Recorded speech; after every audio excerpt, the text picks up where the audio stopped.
The Book of Haggai, Chapter 1. On August 29 of the second year of King Darius's reign, the Lord gave a message through the prophet Haggai to Zerubbabel son of Shealtiel, governor of Judah, and to Yeshua son of Jehozadak, the high priest. This is what the Lord Almighty says. The people are saying, "The time has not yet come to rebuild the Lord's house, the temple."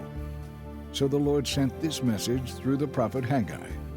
Why are you living in luxurious houses while my house lies in ruins? This is what the Lord Almighty says. Consider how things are going for you. You have planted much but harvested little. You have food to eat but not enough to fill you up. You have wine to drink but not enough to satisfy your thirst. You have clothing to wear but not enough to keep you warm.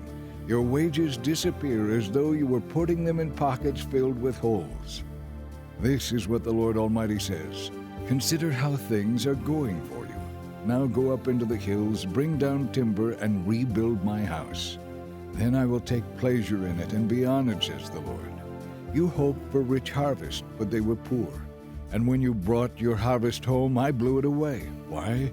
Because my house lies in ruins, says the Lord Almighty, while you are all busy building your own fine houses. That is why the heavens have withheld the dew, and the earth has withheld its crops.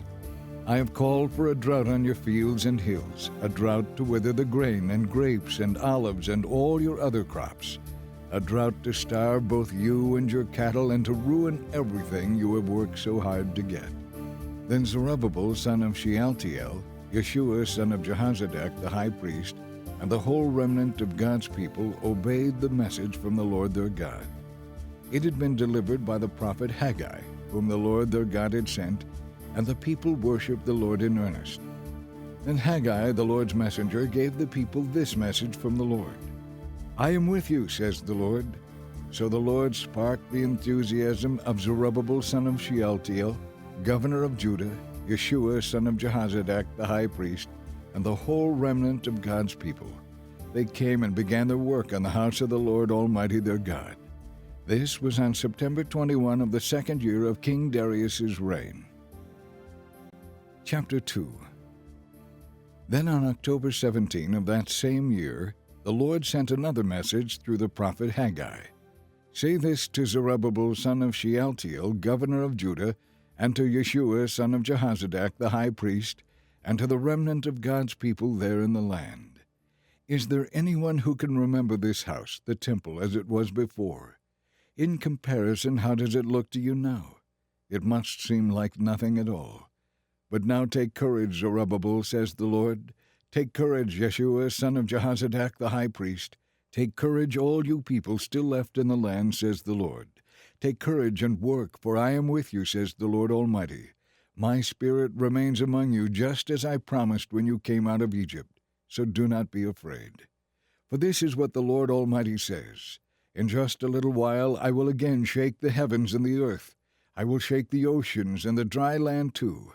I will shake all the nations, and the treasures of all the nations will come to this temple. I will fill this place with glory, says the Lord Almighty. The silver is mine and the gold is mine, says the Lord Almighty. The future glory of this temple will be greater than its past glory, says the Lord Almighty. And in this place I will bring peace. I, the Lord Almighty, have spoken. On December 18 of the second year of King Darius's reign, the Lord sent this message to the prophet Haggai. This is what the Lord Almighty says. Ask the priest this question about the law. If one of you is carrying a holy sacrifice in his robes and happens to brush against some bread or stew, wine or oil, or any other kind of food, will it also become holy? The priest replied, No. Then Haggai asked, What if someone becomes ceremonially unclean by touching a dead person, and then brushes against any of the things mentioned? Will it be defiled? And the priest answered, Yes. Then Haggai said, That is how it is with this people and this nation, says the Lord. Everything they do and everything they offer is defiled.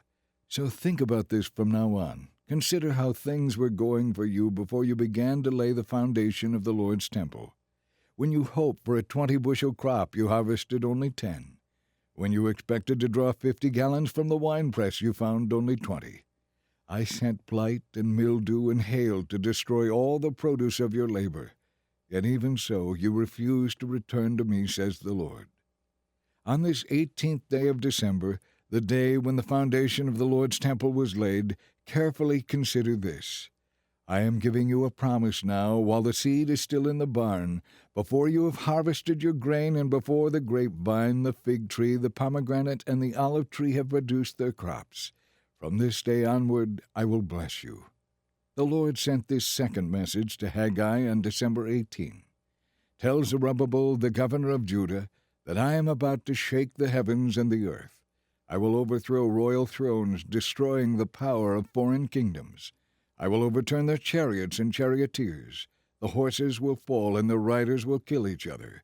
But when this happens, says the Lord Almighty, I will honor you, Zerubbabel, son of Shealtiel, my servant. I will treat you like a signet ring on my finger, says the Lord, for I have specially chosen you. I, the Lord Almighty, have spoken.